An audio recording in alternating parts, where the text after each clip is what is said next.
یکی از جذاب‌ترین سبک‌های فیلم‌های سینمایی فیلم‌های سبک آخرالزمانیه. فیلم‌هایی مثل The Last of Us، I Am the Legend و خیلی فیلم‌های دیگه. یکی از مهمترین المان‌های این ویدیوها دنیای نابود شده اطرافشونه. ماشینای خراب شده، ساختمونای خراب شده و این دقیقاً چیزیه که ما قراره توی این ویدیو بسازیم. خب اول از همه باید فیلمبرداریمون رو انجام میدادیم. برای فیلمبرداری ما به یه لوکیشن نزدیک استودیومون رفتیم که فضای بازی رو در اختیارمون قرار میداد و خلوت بود.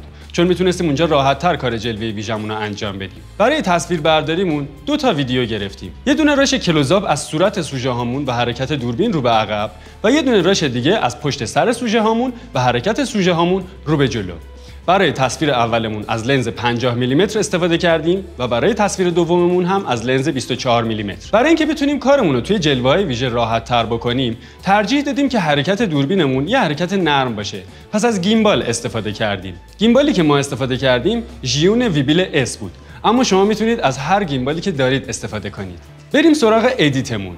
برای ادیت اول از راش کلوزآپمون شروع می‌کنیم.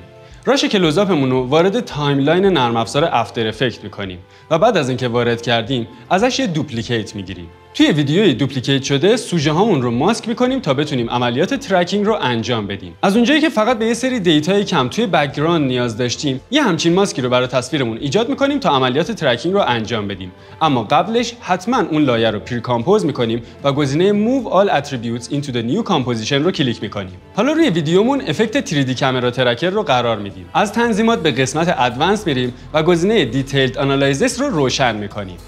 بعد از اینکه عملیات ترکمون انجام شد، یه سری ترک پوینت داریم. من چند تاشو انتخاب میکنم، روشون راست کلیک میکنم و گزینه Create Solid and Camera رو انتخاب میکنم. حالا با نگاه کردن به سالیدمون میتونیم متوجه بشیم که حرکت دوربینمون درست ترک شده یا نه. بعد از اینکه این کار انجام شد، میریم سراغ اضافه کردن المان‌هایی که می‌خوایم توی تصویرمون باشه. ما برای این ویدیو سراغ بانک فوتیج هامون رفتیم و از یه تابلو و یه بیلبورد تخریب شده استفاده کردیم. هر دوتاشون رو توی بک‌گراند تصویرمون قرار دادیم. برای اینکه تابلومون تو جای درست قرار بگیره، من سالیدی که قبلا ساخته بودم رو انتخاب می‌کنم. بعد فوتیج تابلو رو انتخاب میکنم و با نگه داشتن دکمه آلت فوتیجمو میگیرم و جایگزین سالیدم میکنم. اینجوری دقیقاً همونجا قرار میگیره. حالا کافیه که سایز و روتیشنش رو درست بکنیم تا با پرسپکتیو تصویرمون مچ بشه. حالا که ما آبجکتمون رو قرار دادیم، آبجکتمون جلوی سوژمون قرار میگیره. پس میتونم از ویدیوی اصلیم یه دوپلیکیت بگیرم، بیارم لایه بالا و با استفاده از ابزار روتو براش شروع به روتو زدن کنم. از اونجایی که کاراکترهای ما موهای بلندی دارن و این موها نازک هستن، نیازه که از ابزار مکمل روتو براش هم کمک بگیریم تا موها رو هم به درستی ماسک کنیم. افکت گاشین بلر رو به هر دو فوتیجمون اضافه میکنیم و مقدار اونا رو افزایش میدیم تا تصویر بک‌گراندمون بلرتر بشه. تابلو ما الان یه جوری به نظر میرسه که انگار روی هواست. پس من از یکی از عکس هایی که داشتم یه تیکه سنگ رو ماسک میکنم و با استفاده از همون تکنیک های قبلی دقیقاً جلوی تابلوم قرارش میدم. جلوه ویژه شات اول ما آماده است. اما بریم سراغ شات دوممون. برای شات دوم هم برای انجام عملیات ترکینگ اول از همه سوژه هام رو با ماسک حذف میکنم و افکت 3D کامرا ترکر رو روی ویدیوم قرار میدم. و برای اینکه بتونم ترکم رو تست بکنم، از همون بیلبورد قبلی استفاده میکنم تا ببینم ترکم درست انجام شده یا نه. بعد از اینکه خیالم از درست انجام شدن ترکم راحت شد، میرم سراغ اصل ویدیو. من میخواستم که محیطم اول از همه یه محیط آخرالزمانی باشه. پس گشتم دنبال یه عکس لندسکیپ که با پرسپکتیو تصویر من همخونی داشته باشه و یه عکس باحال پیدا کردم. این عکس رو آوردم توی تایملاینم و یه قسمت از قسمت بالایی عکس رو که ساختمون‌ها و آسمون رو شامل میشد ماسک کردم. بعد از اینکه این کار رو انجام دادم، مثل تکنیکی که توی ویدیوی قبلی انجامش دادیم، این ویدیو رو هم توی جاش قرار دادم و بعد از درست کردن اندازه و جهتش به یه همچین نتیجه‌ای رسیدم. همونطور که متوجه میشین، سمت راست تصویر ما انگار حرکتش با حرکت دوربین ما مچ نیست. حالا باید بریم سراغ یه تکنیک به اسم مت پینتینگ. قسمت سمت چپ عکس آخرالزمانیم رو ماسک کردم. بعد ازش یه دوپلیکیت گرفتم و لایه دوپلیکیت شده رو ماسکش رو به حالت سابترکت درآوردم. به ماسک هام یه ذره فدر دادم. عکس سمت راستم رو به یکی از ترک پوینت هایی که به دوربینم نزدیک تر بود متصل کردم.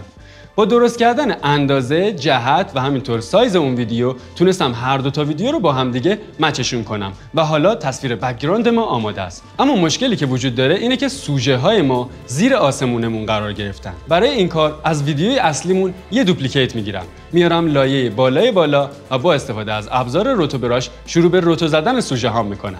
بعد از اینکه سوژه هامون رو روتو زدیم، میتونیم با استفاده کردن از یه سری المان ها ویدیومون رو جذاب‌تر کنیم. من یه سری تصویر از یه سری ماشین های تخریب شده مثل این ون مشکی و همینطور این اتوبوس سفید داشتم که تخریب شدن و اینها رو داخل تصویر قرار دادم. اما برای اینکه تصویرمون جذاب‌تر بشه، من نیاز به یک المان متحرک هم داشتم. پس یه سفینه متحرک از بانک فوتیج هامون به تصویرم اضافه کردم و برای اینکه جذاب‌تر بشه، زیر اون سفینه گرد و غبار اضافه کردم. برای اینکه تمام فوتیج هایی که اضافه کردیم به خورد تصویرمون بره، افکت گاشین بلر رو به تک تکشون دادم و به همشون افکت کرو هم دادم و شروع کردم با نور و رنگشون بازی کردن. در پایان با کالر گریدینگ کل ویدیومون و همینطور اضافه کردن گرد و غبار به کل ویدیوم رو جذاب‌تر کردم. ما میتونستیم برای ساختن همچین ویدیویی از آبجکت های سه‌بعدی یا نرم افزارهای سه‌بعدی مثل بلندر و مایا استفاده بکنیم.